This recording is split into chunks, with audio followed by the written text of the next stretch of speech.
first thing to do is to decide whether or not you want to buy a car or if you want to lease a car. Leasing a car basically means to rent a car, so you do have to return it afterwards.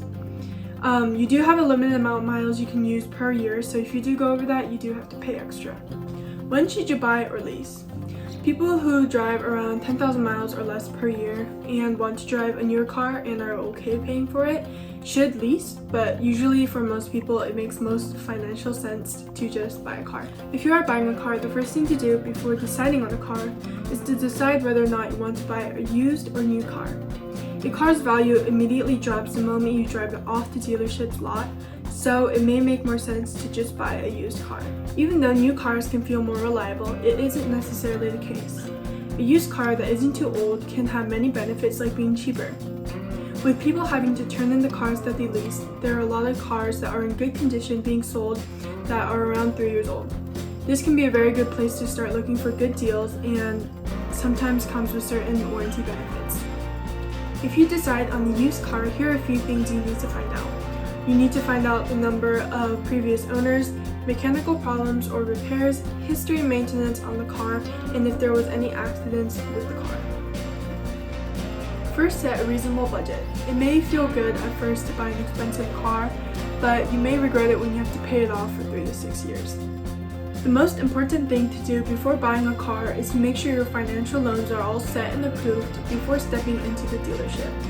A loan is basically borrowing money from the bank, so remember that you can't just borrow it for free. You need to pay an interest, so it is very important to choose a loan with a lower interest rate.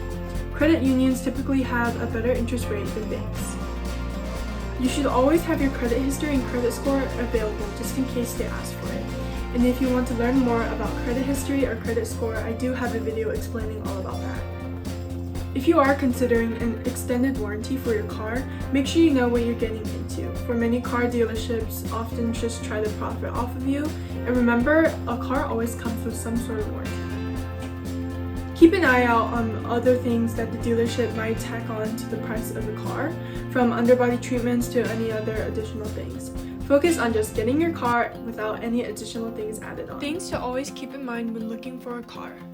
Always do a full inspection of the car if the car is used to ensure that everything is in good shape. Look at the car's mileage. The more miles the car is driven, the lower the selling price is. Think about the ways you would use the car. Will you be using it for your family? Do you need to transport heavy objects? All these factors play a huge role in which car you should use. Some people say that it's usually best to buy a car at the end of the year near October and December because dealerships try to make their yearly goals. Last but not least, do not be afraid to walk out of a dealership and try to research as much as you can.